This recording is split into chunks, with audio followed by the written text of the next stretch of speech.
ሞክርና ተሳሳት ብላዘር። ምክንያቱም ስትሞክር ነው የምትሳሳተው፣ ስትሞክር ነው ከስተት የምትማረው። ካልሞከርክ እንዴት ትማራለህ? ካልሞከርክ እንዴት ከስተት ተምረህ ልታሳካው ትችላለህ? ስለዚህ ሳትፈራ ሞክረው። ምክንያቱም የሞከረ ሰው ነው መጨረሻ ላይ ውጤታማ ሊሆን የሚችለው።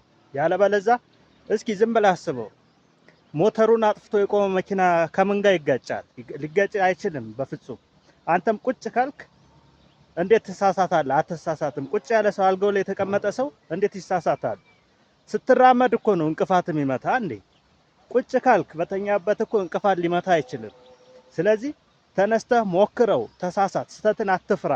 ስተት የሚያሳድግህ ነገር ነው የሚሆነው። ምክንያቱም ስተት በመጣ ቁጥር ያን ስተት እየፈታ በምትሄድ ሰዓት ራስን እያሳደግ ወደ ተሻለ ደረጃ ታደርሰዋለህ ማለት ነው። ብዙ ሰው ሞክሬ ብሳሳትስ ይላል። ቁጭ ብለህ እየፈራህ ሳትሞክር ብትቀር ይሻላል ወይስ ሞክረህ ብትሳሳት ይሻላል? ስለዚህ እስኪ ይህንን አንተ ራሱ አስበው። ሞክረህ ተሳስተህ ከስተት ተምረህ ህይወትን ላይፍን ብታሻሽል አይሻልም? ቁጭ ብለህ እየፈራህ ምንም ሳትሞክር ቁጭ ባልክበት በዛው እድሜህም ሄዶ መጨረሻ ላይ ከሚቆጭህ አሁን ጀምረህ አሁን ሞክረህ ብትሳሳት እና ከስተት ተምረህ የምትፈልገውን ህይወት ብትኖር አይሻልም? ስለዚህ ብሞክር ብሳሳትስ ብከስርስ? ሲጀመር እኮ ከየት ትከስራለህ? አሁን አብዛኛው እንደ ኢትዮጵያ ውስጥ ከሆንክ እንዴት ነው የምትከስረው?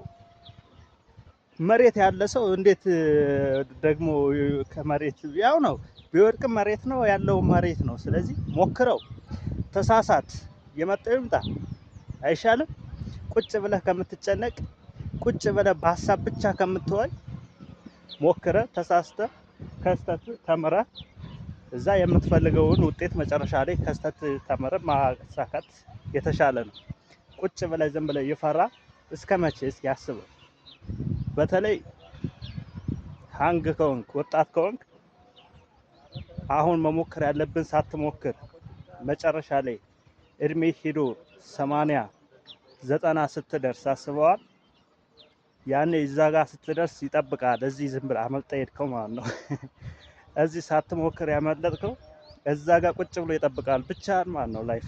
ስለዚህ ያኔ ከሚቆጭህ አሁን ሞክረህ ተሳስተህ የምትፈልገው ደረጃ ብትደርስ እና ያዛ ቦታ ላይ ስትደርስ ወደ ኋላ መለስ ስትል ዋው የሚገርም ነው። እንኳንም ጀመርኩት፣ እንኳንም ሞከርኩት፣ ባልሞክር ባልሳሳት ኖሮ እኮ እዚህ ደረጃ አልደርስም ነበረ ብለህ እንድትልና በራስህም እንድትደሰት ትሆናለህ ማለት ነው።